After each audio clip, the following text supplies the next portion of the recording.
Welcome to my YouTube channel. ನನ್ನ ಹೆಸರು ರಾಧಾಗೌಡ. ಎಲ್ಲ ಹೇಗಿದ್ದೀರಾ? ತುಂಬ ಚೆನ್ನಾಗಿದ್ದೀರಾ ಅಂದ್ಕೊಂಡಿದ್ದೀನಿ. ನಾನು ತುಂಬಾ ಚೆನ್ನಾಗಿದ್ದೀನಿ. ಇವತ್ತು ನಾನು ಬೆಳ್ಳುಳ್ಳಿ ರಸಮ್ ಮಾಡಬೇಕು ಅಂದ್ಕೊಂಡಿದ್ದೀನಿ. ಇವಾಗ ವೆದರ್ ಎಲ್ಲ ತುಂಬ ಕೋಲ್ಡ್ ಇದೆ, ಜನಗಳಿಗೆ ಬೇಗ ಕೆಮ್ಮು ಶೀತ ಎಲ್ಲ ಆಗುತ್ತೆ. ತುಂಬ ಈಸಿಯಾಗಿ ಸುಲಭವಾಗಿ ಮಾಡುವಂಥ ಬೆಳ್ಳುಳ್ಳಿ ರಸಮ್ ಮಾಡಬೇಕು ಅಂದ್ಕೊಂಡಿದ್ದೀನಿ. ಅದಕ್ಕೆ ನನಗೆ ಇಬ್ಬರಿಗೆ ನಾನು ಮಾಡಬೇಕು ಅಂದ್ಕೊಂಡಿದ್ದೀನಿ. ನಿಮ್ಗೆ ಎಷ್ಟು ಜನಕ್ಕೆ ಬೇಕೋ ಅದರ ಅಳತೆ ಪ್ರಕಾರ ನೀವು ತೊಗೊಂಡು ಮಾಡಿ. ಬೆಳ್ಳುಳ್ಳಿ ರಸಮ್ಗೆ ಬೇಕಾದ ಪದಾರ್ಥಗಳು ಏನಂದರೆ ಜೀರಿಗೆ ತೆಗೆದಿಟ್ಕೊಂಡಿದ್ದೀನಿ, ಮತ್ತು ಮೆಣಸು ಪೌಡರ್ ಆಲ್ರೆಡಿ ನಾನು ಮಾಡಿಟ್ಕೊಂಡಿದ್ದೀನಿ, 2 ಮೆಣಸಿನ್ಕಾಯಿ, 1 ಮೆಣಸಿನ್ಕಾಯಿ ಮತ್ತು ಹಸಿರು ಮೆಣಸಿನ್ಕಾಯಿ, ಬೆಳ್ಳುಳ್ಳಿ ಜಾಸ್ತಿ ತೊಗೊಂಡಿದ್ದೀನಿ, ಒಂದು ಅರ್ಧ ಟೊಮೆಟೊ ತೊಗೊಂಡಿದ್ದೀನಿ, ಮತ್ತು ಕರ್ಬೇವಿನ ಸೊಪ್ಪು ತೊಗೊಂಡಿಟ್ಕೊಂಡಿದ್ದೀನಿ. ಸೊ ಇಷ್ಟು ಮಾಡೋಕ್ಕೆ ಬೇಕಾದ ಪದಾರ್ಥಗಳು. ನಾನು ನಿಮ್ಗೆ ಎಷ್ಟು ಜನಕ್ಕೆ ಬೇಕೋ ಅದ್ರ ಪ್ರಕಾರ ಸ್ವಲ್ಪ ಕ್ವಾಂಟಿಟಿ ಜಾಸ್ತಿ ಮಾಡ್ಕೊಳ್ಳಿ. ನಮ್ಮ ಮನೇಲಿ ನಾವು ಇರೋದಿಬ್ಬರೇ, ಸೊ ಹಾಗಾಗಿ ಇಬ್ಬರಿಗೋಸ್ಕರ ಇವಾಗ ವೆದರಿಗೆ ಇದು ತುಂಬ ಚೆನ್ನಾಗಿದೆ ಬೆಳ್ಳುಳ್ಳಿ ರಸಮ್. ಇದು ನಾನು ಟ್ರೈ ಮಾಡ್ತಾಯಿದ್ದೀನಿ. ಬೆಳ್ಳುಳ್ಳಿ ರಸಮ್ ಮಾಡೋಕ್ಕೆ ನಾವು ಮಿಕ್ಸಿಲಿ ಹಾಕ್ಕೊಳ್ಳೋಣ ಏನೇನು ಬೇಕಂತ. ಒಂದು ಜಾರಲ್ಲಿ ಈ ಬೆಳ್ಳುಳ್ಳಿ ಮತ್ತು ಅರ್ಧ ಟೊಮೆಟೊ, ಮೆಣಸಿನ್ಕಾಯಿ ಹಾಕ್ಕೊಳ್ಳೋಣ, ಮತ್ತು ಇಟ್ಟಿರೋ ಜೀರಿಗೆ ಮಿಕ್ಸ್ ಮಾಡ್ಕೊಳ್ಳೋಣ, ಮತ್ತು ನಾನು ಆಲ್ರೆಡಿ ಪೆಪ್ಪರ್ ಪೌಡ್ರ್ ಮಾಡಿಟ್ಟಿದ್ದೆ, ಪೆಪ್ಪರ್ ಪೌಡ್ರ್ ಮಾಡಿಟ್ಕೊಂಡಿರೋದು ಹಾಕ್ಕೊಳ್ಳೋಣ. ತುಂಬಾ ಈಸಿ, ಸುಲಭ, ಅಷ್ಟೇನಿಲ್ಲ, ಈಸಿಯಾಗಿ ಮಾಡ್ಬೋದು. ಮಿಕ್ಸಿಲಿ ಹಾಕ್ಕೊಂಡು ಇವಾಗ ನಾವು ರುಬ್ಕೊಳ್ಳೋಣ. ಸ್ವಲ್ಪ ನೀರು ಹಾಕಿಬಿಟ್ಟು ನೋಡಿ, ಬೆಳ್ಳುಳ್ಳಿ ರಸಮ್ ಮಾಡೋಕ್ಕೆ ನಾನು ರುಬ್ಬೆಲ್ಲ ಇಟ್ಕೊಂಡಿದ್ದೀನಿ. ನಾನು ದಪ್ಪ ರುಬ್ಬಿ ಇಟ್ಕೊಂಡಿದ್ದೀನಿ. ರಸಮ್ಗೆ ದಪ್ಪಗಿದ್ರೆ ಟೇಸ್ಟು ತುಂಬ ಚೆನ್ನಾಗಿರುತ್ತೆ ಅಂತ. ನೀವು ಬೇಕಾದ್ರೆ ಈ ಥರ ರುಬ್ಬಿ ಇಟ್ಕೊಂಡ್ಬಿಟ್ಟು ಆಮೇಲೆ ರಸಮ್ ಮಾಡಿ. ಆಮೇಲೆ ನಾನು ಆಲ್ರೆಡಿ ಪಾತ್ರೆ ಬಿಸಿಯಾಗಿದೆ. ನಾನೇನು ಮಾಡ್ತೀನಿ ಅಂದರೆ ಇವಾಗ ಸ್ವಲ್ಪ ಎಣ್ಣೆ ಹಾಕೊಳ್ಳೋಣ ರಸಮ್ ಮಾಡೋಕ್ಕೆ. ಎಣ್ಣೆ ಕಾದ ತಕ್ಷಣ ಸ್ವಲ್ಪ ನೀವು ಸಾಸಿವೆ ಹಾಕೊಳ್ಳೋಣ. ಸಾಸಿವೆ ಹಾಕಿ ಟೇಸ್ಟ್ ತುಂಬ ಚೆನ್ನಾಗಿ ಬರುತ್ತೆ. ಸ್ವಲ್ಪ ಸಾಸಿವೆ ಹಾಕ್ಕೊಂಡೆ. ಎಣ್ಣೆ ಹಾಕಿ ಸಾಸಿವೆ ಹಾಕಿ ಮತ್ತು ಕರ್ಬೇವಿನ ಸೊಪ್ಪು ಹಾಕಿದ್ದೀನಿ.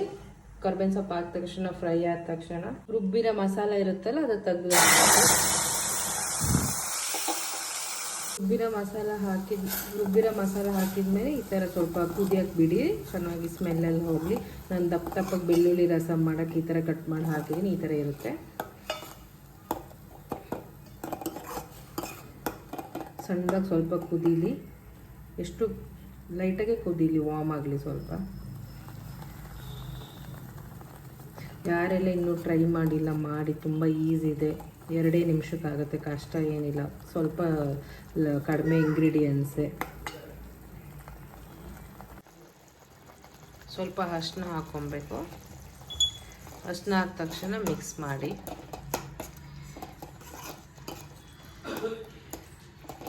ಆಮೇಲೆ ನಿಮ್ಗೆ ಎಷ್ಟು ನೀರು ಬೇಕು ಸ್ವಲ್ಪ ನೀರು ಹಾಕಿ ಕುದ್ದಾದ ತಕ್ಷಣ ಸ್ವಲ್ಪ ಕುದೀಲಿ. ರುಚಿಗೆ ತಕ್ಕಷ್ಟು ಉಪ್ಪು ಹಾಕೋಣ. ಉಪ್ಪು ಹಾಕ್ಬಿಟ್ಟು ಮಿಕ್ಸ್ ಮಾಡಿ. ಕುದೀತಿದೆ, 5-6 ಮಿನಿಟ್ಸ್ ಕುದೀಲಿ ಚೆನ್ನಾಗಿ. ಸ್ವಲ್ಪ ವಾಟರ್ ಹಾಕ್ತೀನಿ.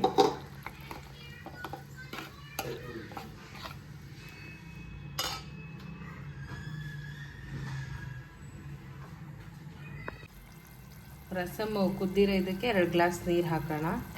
ನಿಮ್ಗೆ ಎಷ್ಟು ಬೇಕೋ ಅಳತೆ ಪ್ರಕಾರ ನೀವು ಹಾಕ್ಕೊಳ್ಳಿ. ನಾವು ಇಬ್ಬರೇ ಇರೋದಕ್ಕೆ ನಾನು ಸ್ವಲ್ಪನೇ ಮಾಡಿದ್ದೀನಿ. 2 ಗ್ಲಾಸ್ ನೀರು ಹಾಕ್ತೀನಿ.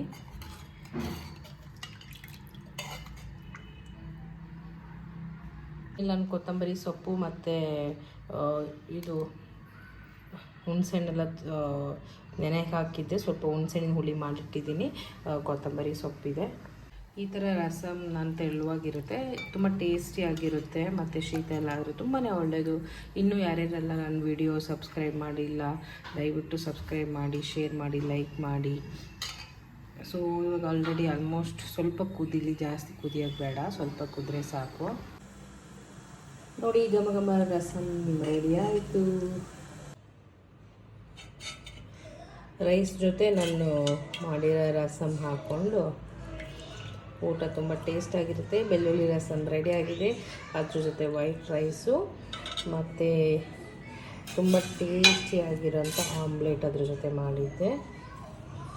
ಇವತ್ತು ಅನ್ನ ಮತ್ತು ಬೆಳ್ಳುಳ್ಳಿ ರಸಮ್ ಮತ್ತು ಆಮ್ಲೆಟ್ ಜೊತೆ ತುಂಬ ಚೆನ್ನಾಗಿರುತ್ತೆ. ನೀವು ಒಂದ್ಸಲಿ ಟ್ರೈ ಮಾಡಿ. ಇನ್ನೂ ಯಾರ್ಯಾರೆಲ್ಲ ಸಬ್ಸ್ಕ್ರೈಬ್ ಆಗಿಲ್ಲ ಪ್ಲೀಸ್ ಚಾನಲ್ ಸಬ್ಸ್ಕ್ರೈಬ್ ಮಾಡಿ. Thank you so much.